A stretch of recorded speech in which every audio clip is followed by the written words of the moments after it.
लघु उद्योग ये अर्थव्यवस्था की रीढ़ होता है। कम खर्चे में पर्यावरण के सभी मानकों को पूरा करते हुए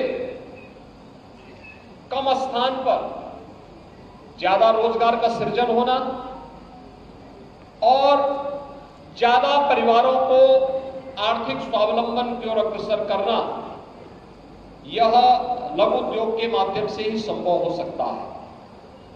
और मुझे बताते हुए प्रसन्नता है कि उत्तर प्रदेश तो प्राचीन काल से ही इसकी आधार भूमि रही है। अलग अलग प्रकार के उद्यम अलग अलग क्षेत्रों में रहे हैं और उसी को पुनर्जीवित करने के लिए प्रधानमंत्री मोदी जी की प्रेरणा से हमारी सरकार ने 2018 में उत्तर प्रदेश के अंदर वन डिस्ट्रिक्ट वन प्रोडक्ट की अपनी अभिनव योजना चलाई थी। वन डिस्ट्रिक्ट वन प्रोडक्ट के माध्यम से परंपरागत उद्यम को प्रोत्साहन कर देने के लिए उन्हें टेक्नोलॉजी मिले, उन्हें डिजाइन मिले, उन्हें पैकेजिंग के लिए प्रशिक्षण दिया जा सके, उनके लिए मार्केट भी उनको उपलब्ध करवाया जा सके और सरकार से उन्हें हर प्रकार की सुविधाएं उपलब्ध हो। इसके लिए सरकार के स्तर पर एक प्रयास प्रारंभ हुआ था और आज उसके बहुत अच्छे परिणाम हम सबके सामने हैं। हम सब जानते हैं कि आज वन डिस्ट्रिक्ट वन प्रोडक्ट की इस अभिनव योजना का परिणाम है कि उत्तर प्रदेश पिछले 5 वर्ष के अंदर अपने एक्सपोर्ट को 250 गुना बढ़ाने में सफल रहा है। एक बेहतरीन दिशा में उत्तर प्रदेश जैसे बीमारू राज्य को आज हम आर्थिक समृद्धि के एक राज्य के रूप में स्थापित कर लें, यह इन्हीं उद्यमियों के परिश्रम के परिणाम स्वरूप हम सबके सामने है।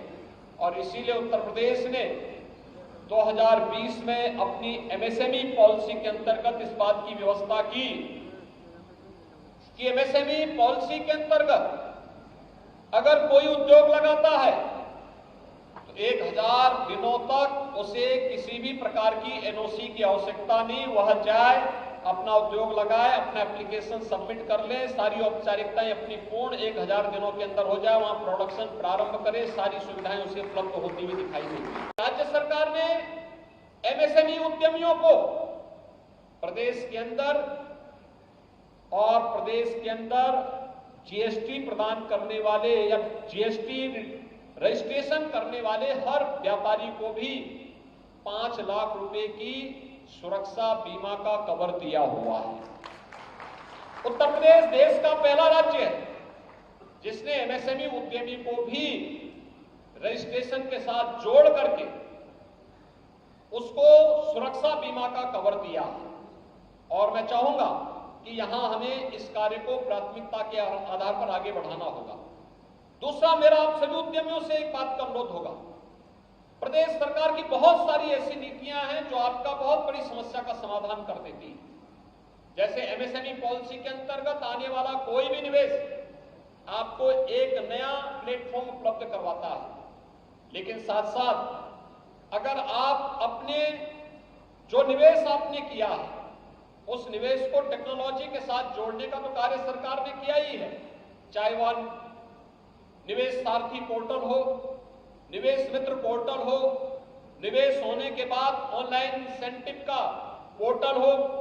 ये आपको टेक्नोलॉजी के साथ जोड़ करके किसी भी प्रकार की भाग दौड़ से बचाने का एक माध्यम तो देता ही है, लेकिन साथ साथ सरकार ने यह भी व्यवस्था दी है कि कोई भी उद्यमी कहीं भी परेशान न हो, हम उसको बेहतर सुरक्षा भी देंगे, हर स्तर पर उसको मदद भी करेंगे। उत्तर प्रदेश सरकार को इन्वेस्टर समिट में 35 लाख करोड़ रुपए के निवेश के प्रस्ताव प्राप्त हुए और अगर अब तक का हम देखें तो यह बढ़कर के लगभग 38 लाख करोड़ रुपए के निवेश के प्रस्ताव उत्तर प्रदेश शासन को उपलब्ध हो चुके हैं।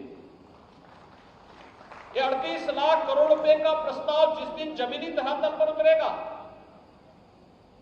1,10,00,000 से अधिक युवाओं को नौकरी और रोजगार की संभावना प्रदेश के अंदर ही उपलब्ध होगी।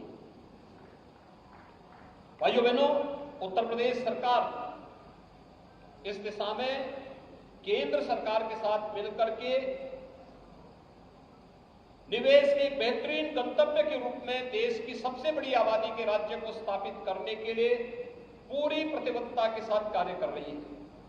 सरकार के द्वारा समय समय पर इस प्रकार के कदम उठाए गए हैं। ईज ऑफ डूइंग बिजनेस में उद्यमता के लिए और उद्यमी के लिए जितनी सहूलियतें हो सकती हैं, जितने रिफॉर्म हो सकते हैं, उनको तो तत्परता के साथ सरकार ने किया ही, लेकिन साथ साथ सरकार का शुरू दिन से प्रयास रहा है कि उत्तर प्रदेश जैसे राज्य में अगर हमें उद्योग के अनुकूल वातावरण बनाना है, इसकी पहली शर्त होती है सुरक्षा। प्रदेश के अंदर अपराध और अपराधियों के प्रति जीरो टॉलरेंस की सरकार की नीति आज देश के अंदर नजीर मानी जाती है और हम लोगों ने इस मामले में पूरी मजबूती के साथ इस बात को कहा है। हम सुरक्षा के साथ किसी भी प्रकार का खिलवाड़ किसी को भी नहीं करने देंगे, वह कोई भी व्यक्ति क्यों न हो।